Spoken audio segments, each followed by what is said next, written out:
Hello and welcome back. Today we are going to talk about how and when to use bear spray.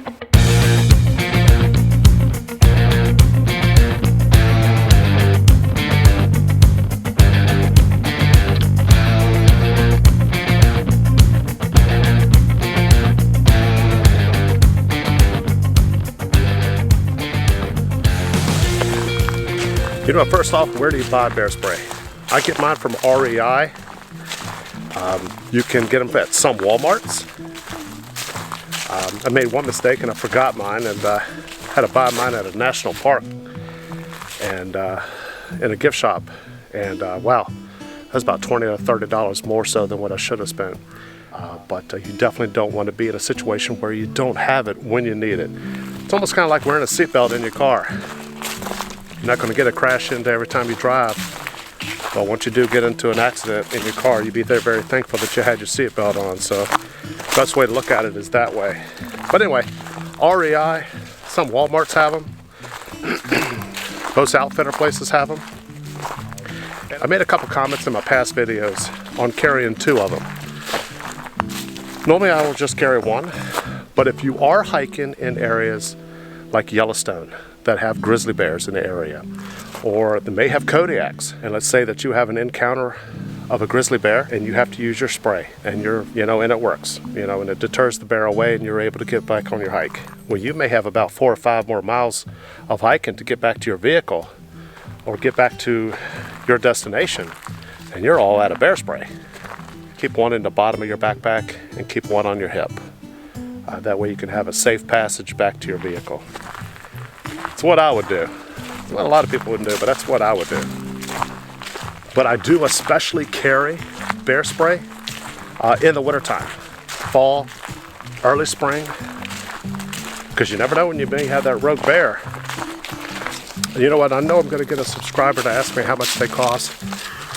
Normally anywhere between $40 and $60 per canister. Some common questions always have been, can you use it on other animals?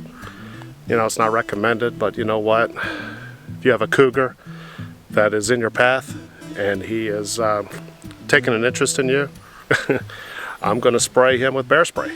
Just because the canister says you should only use it for bears, and I've got a problem with something else, I'm going to use it. That's my opinion. Also, another thing too you want to make sure you double check on is make sure that you have a good container and make sure it's in date. You never know, that store may have out of date containers, so make sure that it is in date, that it is used. When you do use your bear spray, you want to use it in a 2-second blast in a circular motion. You don't want to just unload it because it is an airborne spray. Same thing with anything else with any other kind of mace. You want to make sure that you use circular motion. You put a kind of a cloud in between you and the bear. Now, does that mean that you just walk up to a bear and start spraying it?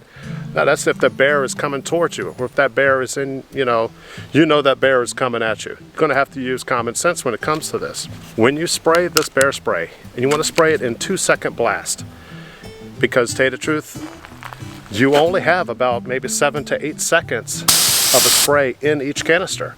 It doesn't have a lot. The canister doesn't hold a lot.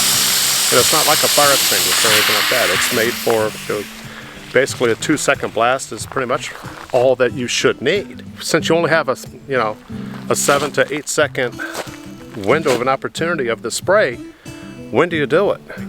You actually want to make sure that the bear is within 20 feet to 15 feet from you. And when you spray it at 2-second sprays in a circular motion, you back away, you back off. You do not, let me repeat, you do not turn your back on the bear.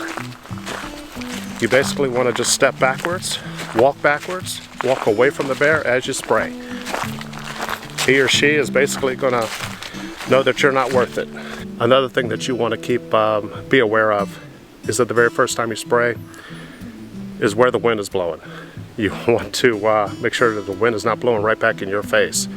So if not, it's going to take you about 15 to 20 minutes of rinsing of cold water in your face and in your eyes to get rid of it.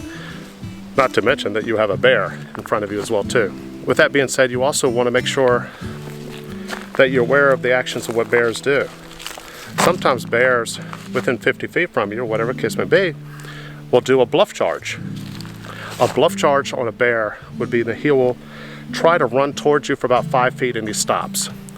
If a bear does a bluff charge on you, that is your opportunity to start stepping away. Don't turn your back on the bear, just walk away, just back off. Just basically just do this right here, just back away from the bear, walk backwards. Don't run, don't trot, make noise, clap your hands, scream out, use a whistle, whatever you got to do. They can't stand the noise. I've had a couple times that I've had a bear do a bluff charge, and it's not fun because you really kind of think that the bear is starting to run after you. But it's basically, and if I'm not mistaken, I believe it is the male bears that will do that. Okay, here's another thing that you need to be aware of. When you are walking away, you really need to know the difference between a female bear and a male bear. This is a big deal. If you're walking away from a female bear and you happen to be going in the direction to where her cub is, this bear spray is not going to help you.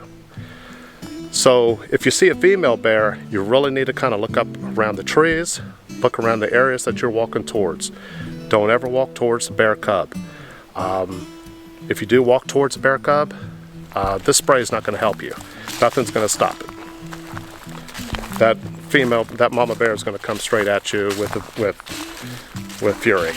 Okay, let's say that you have done your spray in a 2-second fashion and you did a circular motion and you're backing away and that bear is within 5 feet or even 10 feet, unload the whole spray in its face and then back away, just walk away.